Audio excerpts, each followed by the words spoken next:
What is up, guys? Welcome to episode number 171 of Beef's Beef.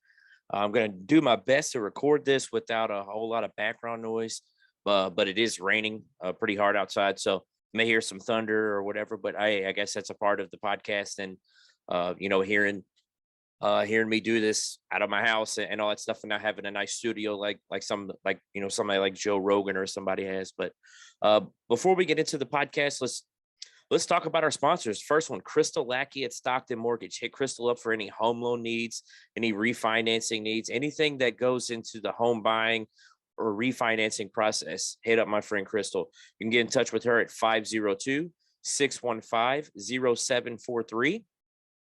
Again, it's 502-615-0743. Crystal Lackey at Stockton Mortgage. Stockton Mortgage is an equal housing lender, MLS number 8259. Crystal Lackey, MLS number 1735979. My second sponsor is Delium Clothing, which if you got one of my shirts, they are in.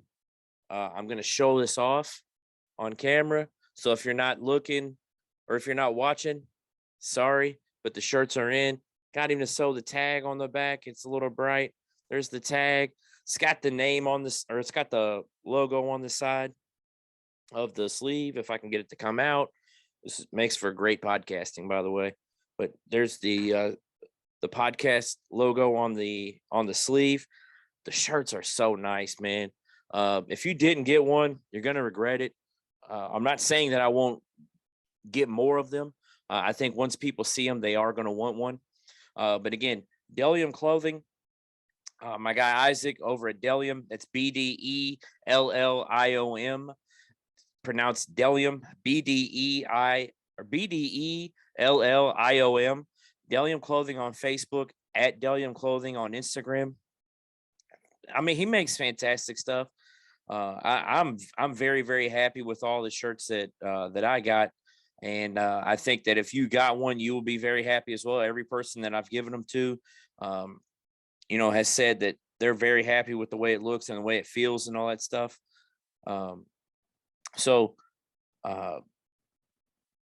Delium, like I said, is men's and women's minimalistic brand that focuses on modern aesthetic and quality. Everything comes pre-shrunk, so those shirts that you got from me should be good to go. The ready to wear men's line is at Him's Gentleman Boutique in downtown New Albany. So get down there and check out some of his stuff if you like the shirt that you got from me. And show him some love. The guy's a self-made, started making his own clothing line, self-taught seamstress.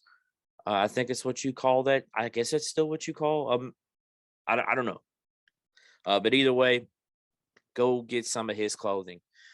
The last sponsor is Mike and Cheese, best mac and cheese in town. I will still put my name on that. Free delivery to Louisville and Southern Indiana. It's a $15 minimum. All trays start at $10, and then go up from there depending on toppings or what kind of mac you get, etc. He sets up all the time. I always share his posts on Facebook. But call them at 502-548-6845. Try the Beef's Beef Pizza Mac. I promise you will not be disappointed, and let them know Beef sent you. So a lot of stuff happened in the sports world as far as this weekend goes.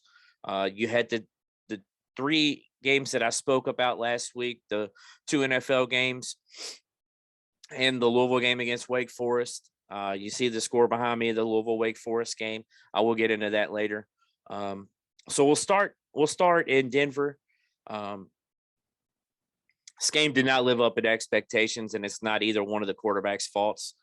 You had the Jets and Titans game go over. The Jets get their first win in overtime, and they decided to not only use pretty much the entire time of overtime, but they also used 2 reviews. So you miss essentially the first quarter unless you have Sunday Ticket, which I did get to watch a lot of that game. The game, and then not only that, but you had Teddy Bridgewater suffer a concussion, what they think is a concussion, in the second quarter towards the end of that, because his offensive line literally just couldn't block anyone. So you really only got to see Teddy versus Lamar for 1 quarter. So it kind of sucked. Like, that's why I mean by it didn't live up to expectation. It's not either one of their fault. Teddy just got hurt. So you move forward. Lamar still looked great.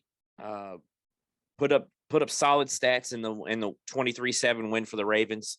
But it didn't live up to expectations, and that kind of sucks because I mean that was really a kind of a big deal for Louisville, as you have two guys that are kind of faces of the football program as far as the quarterback situation goes, that are in the, or as far as NFL players go in the NFL, or as far as Louisville players go in the NFL currently.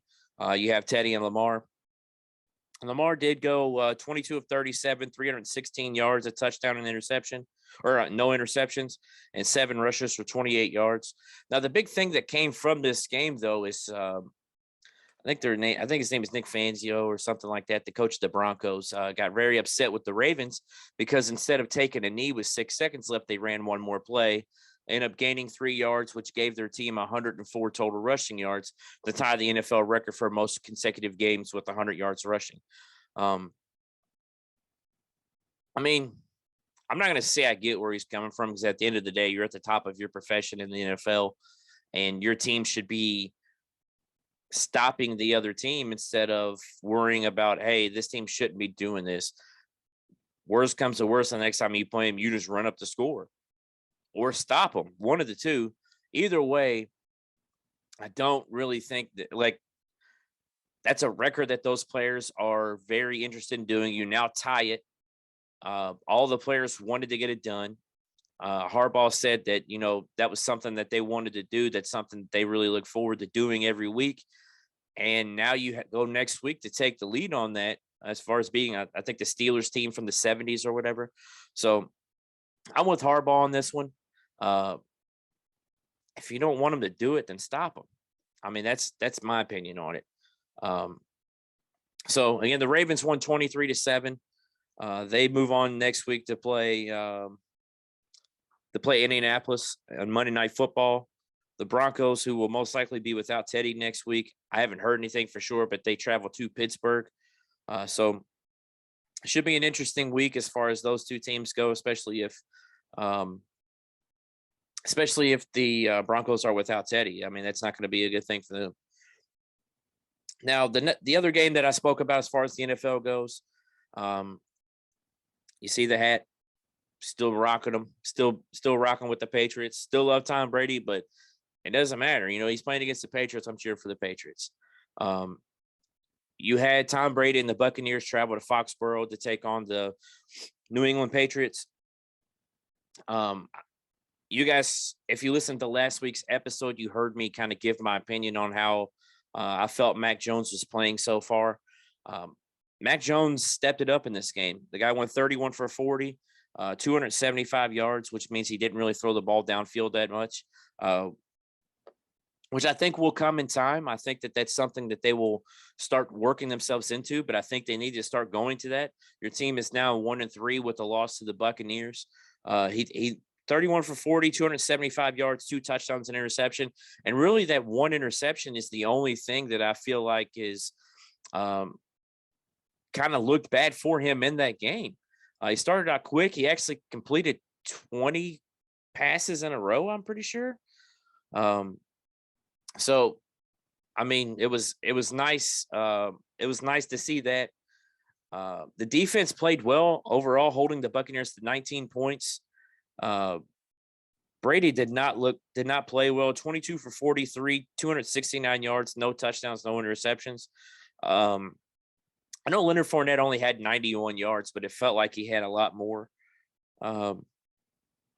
They scored their lone touchdown. The Buccaneers did. They scored their lone touchdown as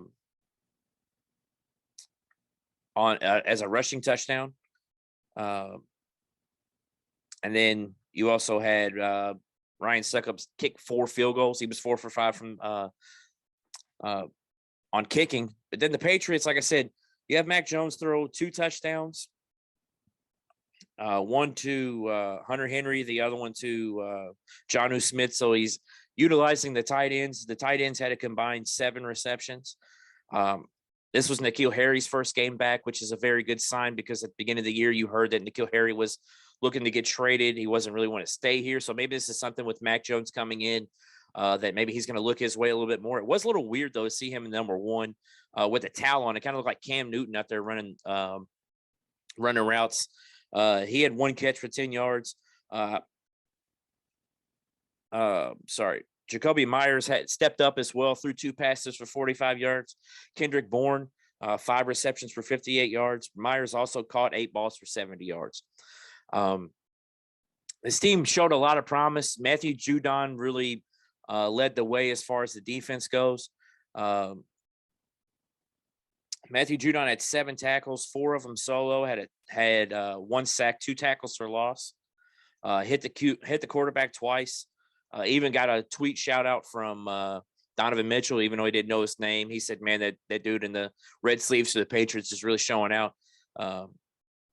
So I thought that was kind of funny. But the end of the game, you had the Patriots start to drive, get to where it was a 55-yard field goal for Nick Folk, and you heard the loud clang.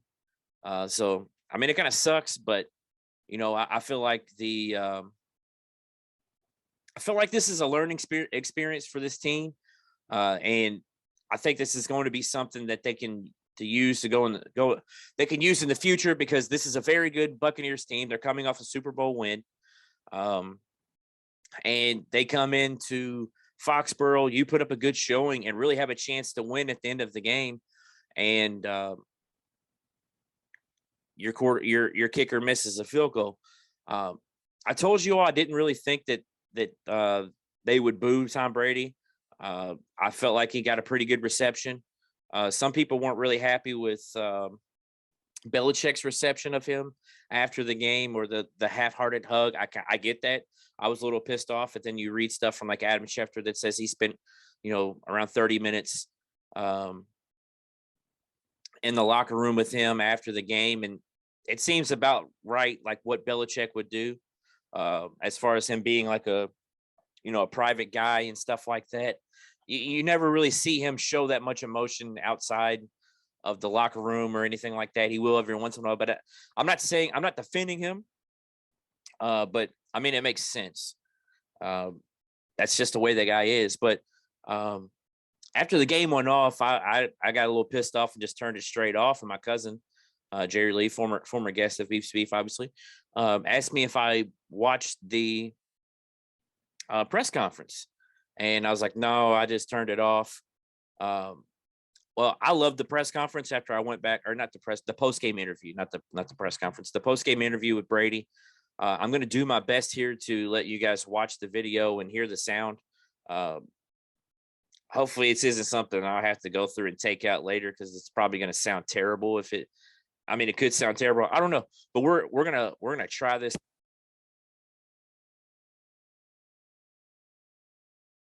Share screen so that you guys that are online can actually see this, and we'll go from here. Just saw, I don't know how many handshakes and hugs you got after this game with all of your former teammates. What was that like? Pretty surreal. It's an amazing organization they have, and so many great guys that have been friends for a long time. So what a great game. They got a really good football team. They made us earn it. We didn't do much in the red area. Our guys really fought it out. This isn't our typical weather. We flew up here. It was really great to get a win. Proud of our team. I want to say hi to my parents. They're up there in the crowd somewhere. My wife, my kids. It's going to be a late night for them, but just an amazing night for our family, and great to win against a really good football team. You have been in every big game situation imaginable. Yeah. But not like this. Yep. And so what were you experiencing out here tonight? I was just trying to keep my poise. I showed up to the stadium, and I knew kind of what we were going to be dealing with, and we're dealing with a really good football team. Obviously, they were really well prepared. I thought they made a lot of good plays. We had a few too many penalties that really held us back, and again, not our best in the red area, but good to get a win on the road. We had a tough one on the road last week, which was tough game, but good to rebound and get a win up here in Foxborough. When you first ran out onto the field tonight, the very first time, they were chanting your name. They were ready for you. Yep. How did you regain your focus? I can't imagine what that was like hearing that for you. That was pretty cool. That was pretty cool. You know, it's been my home for 20 years, so I had the best memories. My kids were born here. You know, it's just a great town. It's a great city. It's a great area. I love it up here. You know, I have so many people that I have relationships with. But, you know, this was about this team coming up here to win. This wasn't about one player. This was about our entire team to go on the road and beat a good team, which we did today.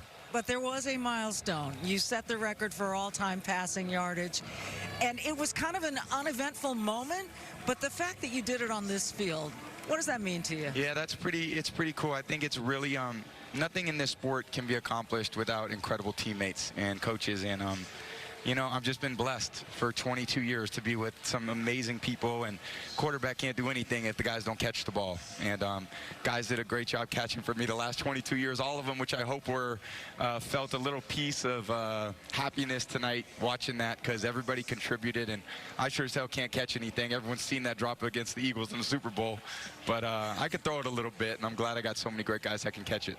Well, other people that got a piece of happiness tonight were these fans here who know you so well, and it may be the last time you ever play a game here at Foxborough. Yeah. Have you thought about that, and what does that mean? I'll be part of this community for a long time, so, you know, they'll see me around. I'll be here at games, and when it's all said and done and I retire, you know, I'll be around, and they'll get a chance to, you know, see more of me. But, you know, I really...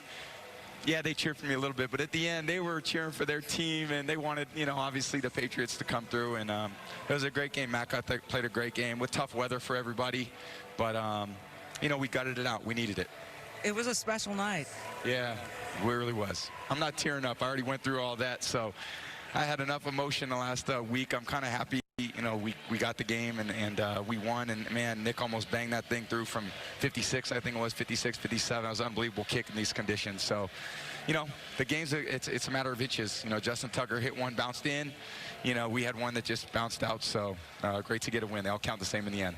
Congratulations, Tom. Thanks. Yeah, thank you. Appreciate it. And thank you to everybody, all the incredible fans here in Boston and down in Florida who are rooting for us coming home. Thank you. Appreciate it. Question. Would you build a web? Fantastic stuff there. As far as that post-game interview, sorry for the ad coming on at the end of it. I didn't mean to do that. But I loved what he's had to say there. I thought it was very humble of him to say a lot of those things. He didn't have to be as nice as he was after that game, after the stuff that you kind of heard. Again, it's all hearsay. It's all rumors that, you know, the Patriots didn't try to get him back really, that Belichick didn't. There was no phone call between he and Belichick, or he ignored his call. And, you know, Belichick came out this week and said that people were making bigger things than what it really is, that they are still friends. And to be honest with you, Belichick didn't do his best at showing that on the field after the game was over. So I don't know. The only thing that really pissed me off, though, was the fact that he broke the record for most passing yards in a career in this game, which he spoke about and alluded to in that interview. And they did nothing. It was like a half-hearted talk about it on the broadcast, but they didn't even really they showed a picture of him and Breeze and a graphic or whatever of him passing him, but it was nothing. It didn't stop the game. They just kept going. And I don't know. I did kind of hate that. But you know, I guess that's what happens. I felt like they should have done a little bit more for him for all the stuff that he's done for the franchise. The Patriots move forward and play the Texans this week, where the Buccaneers travel back to Florida and take on the Dolphins. The Patriots will travel to Houston to take on the Texans, so I feel like that should be a pretty easy win to get back on course for the Patriots, and hopefully they can get. You know, right now they're 1-3. With the Texans coming up, then you have the Cowboys coming into Foxborough, then the Jets again, and the Chargers. So, and then the Panthers after that, which today, there was an announcement that the Patriots were planning to release Stephon Gilmore, and then about 2 hours later, they actually announced that they traded him to the Panthers for a 6th-round pick. So now the Panthers defense, which is already somewhat loaded, it's now even more loaded with one of the best, if not the best, cover corner in the NFL. I don't want to say cover, just one of the best corners in the NFL. Granted, he won't be back for another 2 weeks, but that gives him 2 weeks to learn the scheme there in Carolina. And good luck to him. It sucks because it feels like we're losing, but I know I did see yesterday the Patriots did make a trade to get Jamie Collins back, I believe. Which, yeah, here it is. 3rd stint with the Patriots.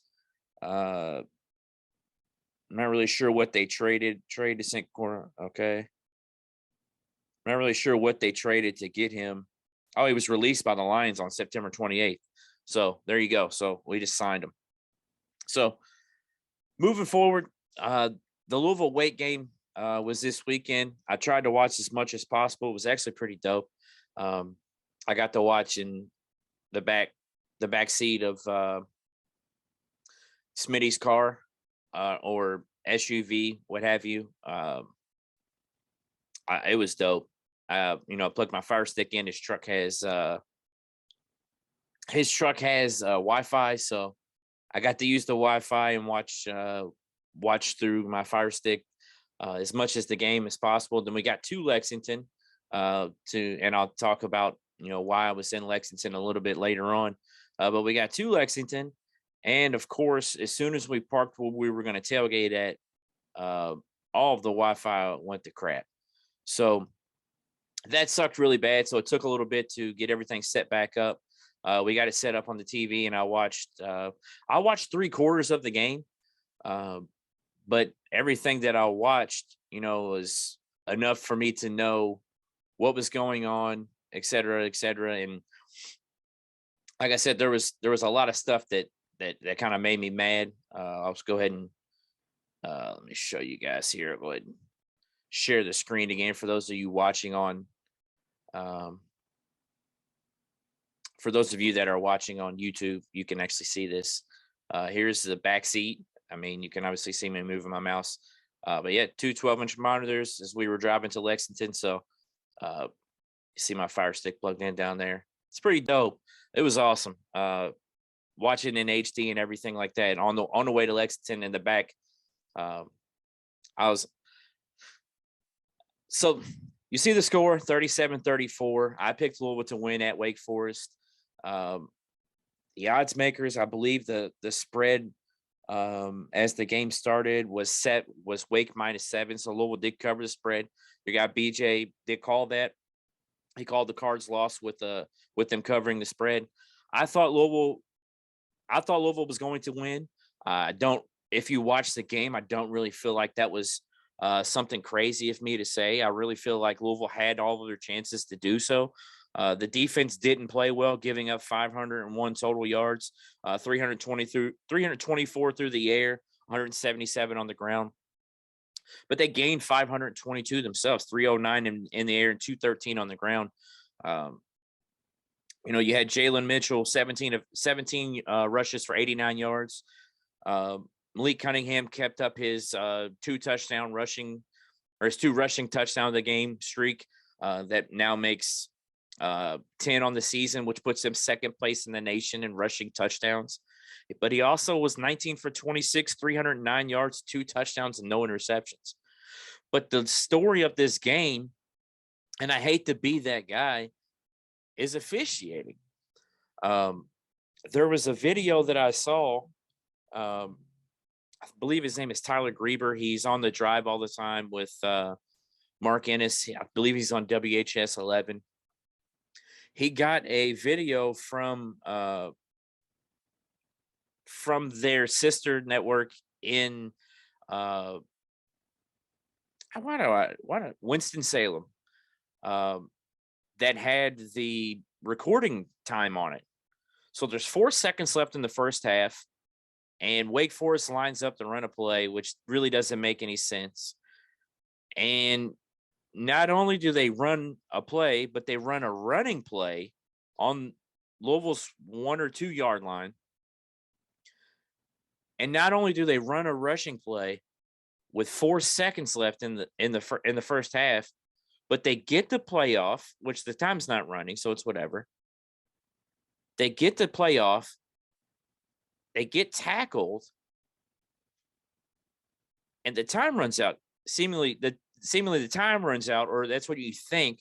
But then Dave Clawson, who went nuts the entire game, which was super annoying because there was times where they didn't show replays because they were too busy showing Dave Clawson cry like Draymond Green the entire game. Went absolutely nuts. Our team's running off the field because there's no time left. There should be no time left. There's no way that you can run a rushing play in 4 seconds and still get a timeout and a whistle. It's not physically possible. It's just not. First off, you got to snap the ball. Then you have to hand the ball off. That right there is at least a second. It's going to take you 2 seconds at least to get the tackle down. And then you have to have the whistle in time. It's not possible unless you're an official and the clock guy at Wake Forest, which then they put 1 second back on the clock. You see what the score is, 37-34. Louisville still had their chances, but then you also have a kick catch interference that they called. And then there was a play where Malik got his helmet ripped off when he was running the ball on a design run up the middle. And it was a big 3rd down. So Scott Satterfield calls a timeout to get him to be able to come back into the game. And then the officials won't let him come back into the game. So then you put in Evan Conley, who is completely cold, hasn't played seemingly an entire season outside of a few plays against Eastern Kentucky. Checks out of a run play and throws a pass on an out route and doesn't complete it. Got a punt because they're at midfield. So the officials botched that as well. That's 3 pretty big things because I'm pretty sure that kick catch interference is something that's pretty, I don't know. The game really pissed me off. But I'm going to move away from the negative stuff. I'm going to talk about some positive stuff. Malik continued to play great. Like I said, 19 for 26, 309 yards passing, 2 touchdowns, no interceptions, 2 rushing touchdowns. The wide receivers are stepping up. Tyler Harrell has jets. If you did not watch this game and you didn't see Tyler Harrell, that was one of the most impressive things I've ever seen on breakaway speed outside of guys like Tyreek Hill or someone in that range. But that was insane.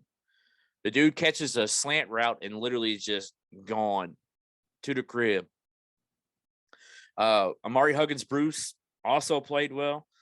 Jordan Watkins is looking like the guy that's stepping up to take Braden Smith's spot, which I kind of alluded to. Justin Marshall, 4 for 46. Amari Huggins-Bruce, 2 for 16 with a touchdown. Tyler Harrell, 1 for 75 and a touchdown. Marshawn Ford, 4 for 33.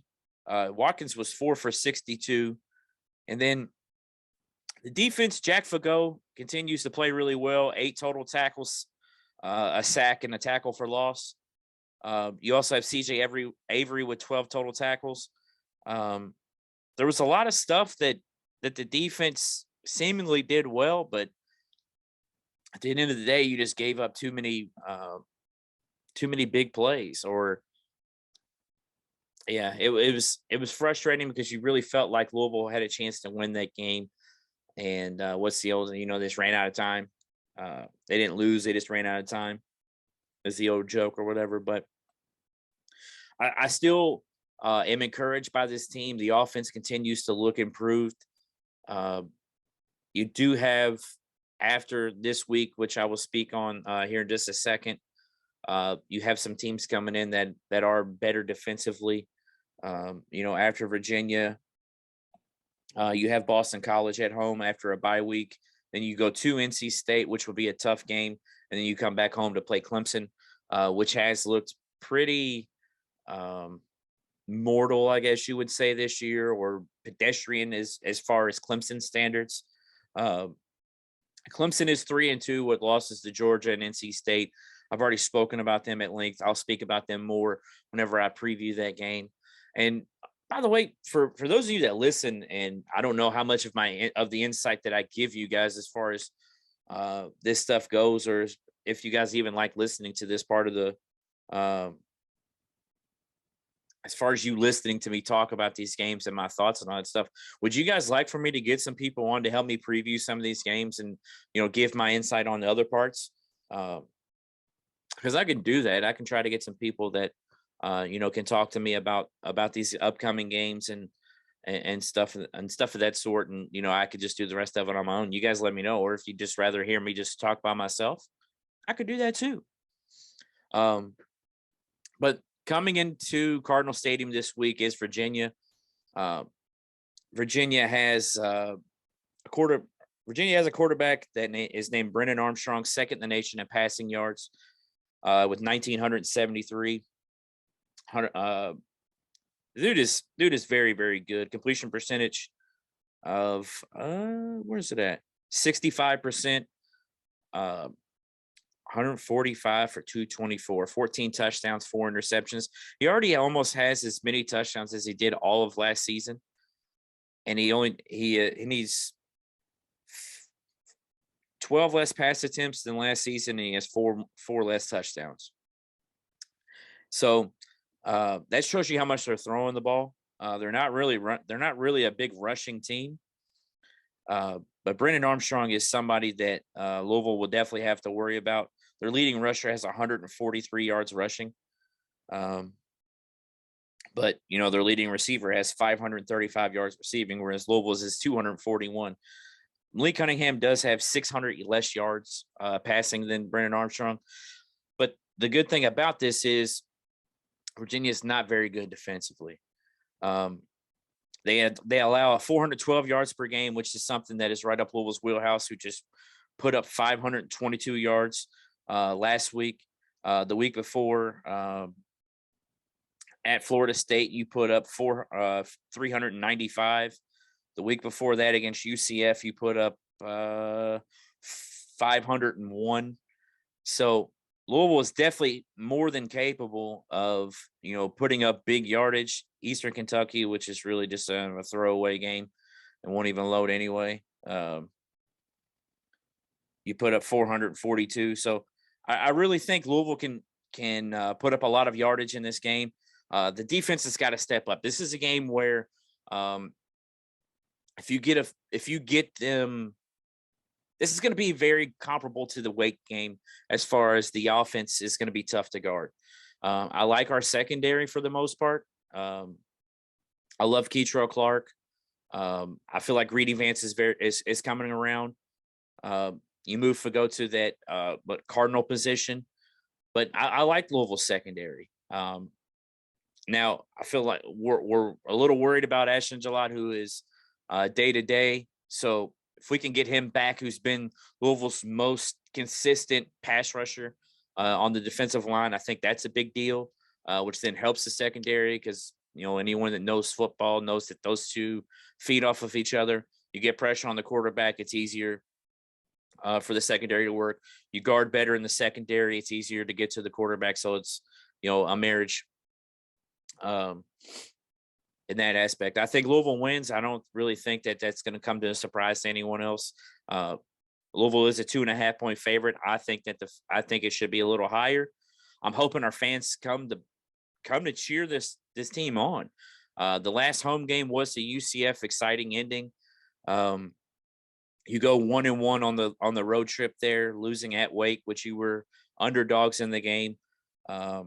And I think you close as an underdog to Florida State too. Yeah, you close as a 1-point underdog to Florida State as well.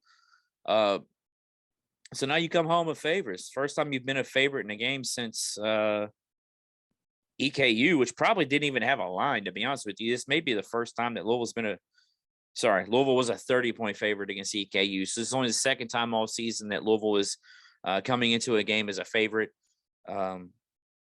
So there is that to look forward to. Louisville is 1-0 when they are a favorite on the season. So there's a fun fact for you. Let's see if they can continue that.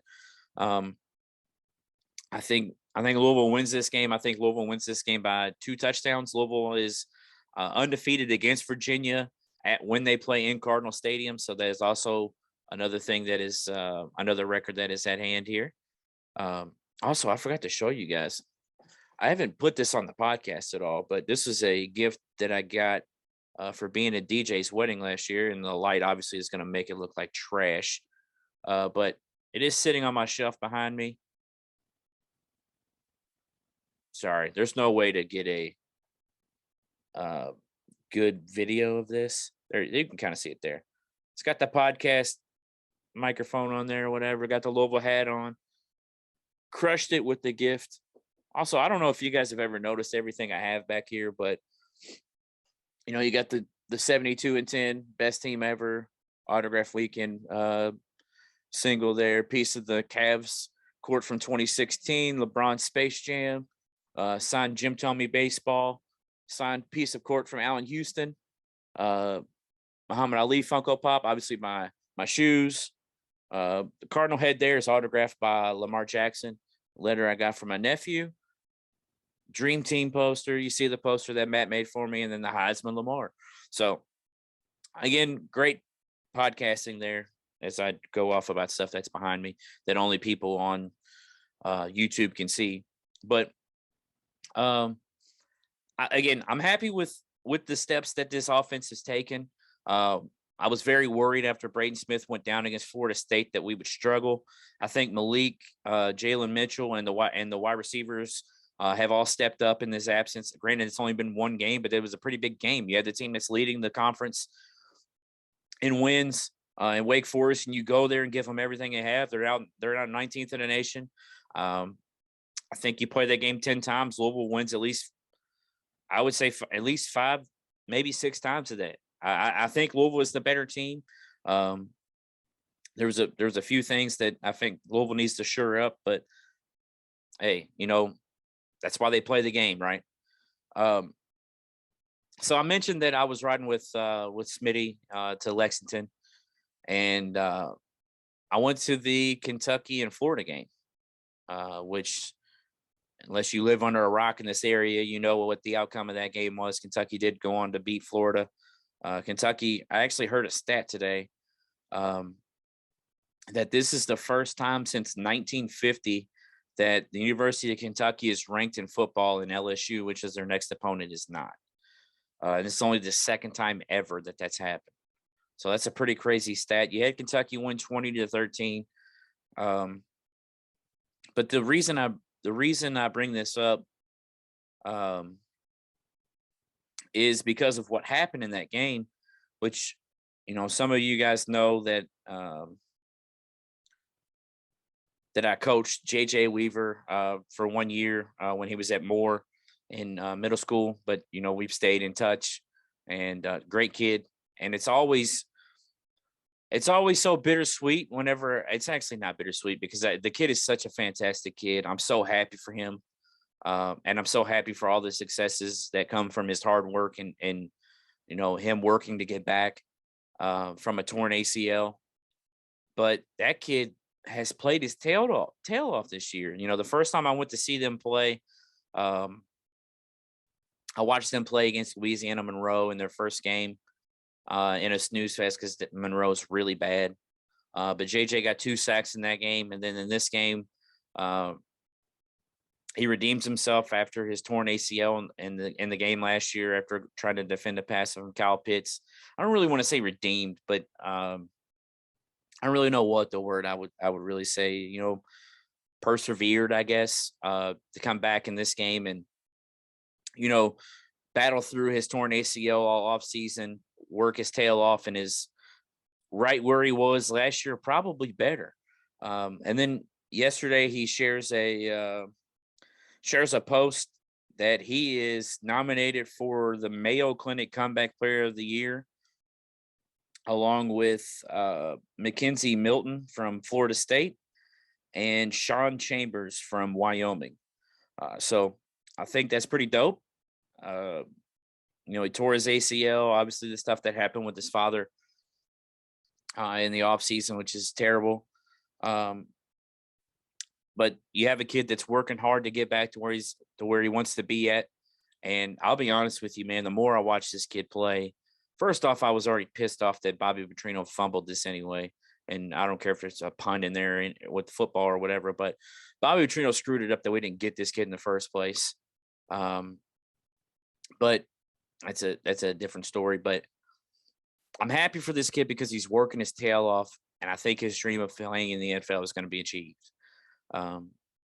Fantastic kid, comes from a fantastic family, and even more than that, is a fantastic football player. So it was a bittersweet moment for me as far as the game goes, because it was cool to see my friends happy. But you guys know how I feel about the University of Kentucky and what I want them to do. I would rather them lose every game. But, they didn't. They didn't lose. So I guess that's what happens. Sometimes the bad guys win. But with that, that's the end of the episode, guys. Let me know what you guys think. Hopefully you guys are enjoying these solo episodes. I know the only person that really says anything to me is Eric. So shout out Eric, because you literally say something to me within the amount of time that it takes for this episode to be done. You're already texting me and letting me know that you enjoyed the episode. And dude, I appreciate that. I don't tell you that enough, but I do. I super appreciate it, man. Any people that listen to the podcast and support me in any way, if you bought a shirt, if you share my posts, if you like them, anything that you guys do is as far as supporting me in the podcast or myself in the podcast, I appreciate it so much. A listen, a subscribe, a share, all that stuff means so much. Commenting on my posts, I appreciate it so much. I'm going to try to work to get some more guests back on, though. I'm not just going to completely give up on that just because I've had a couple of them that fell through.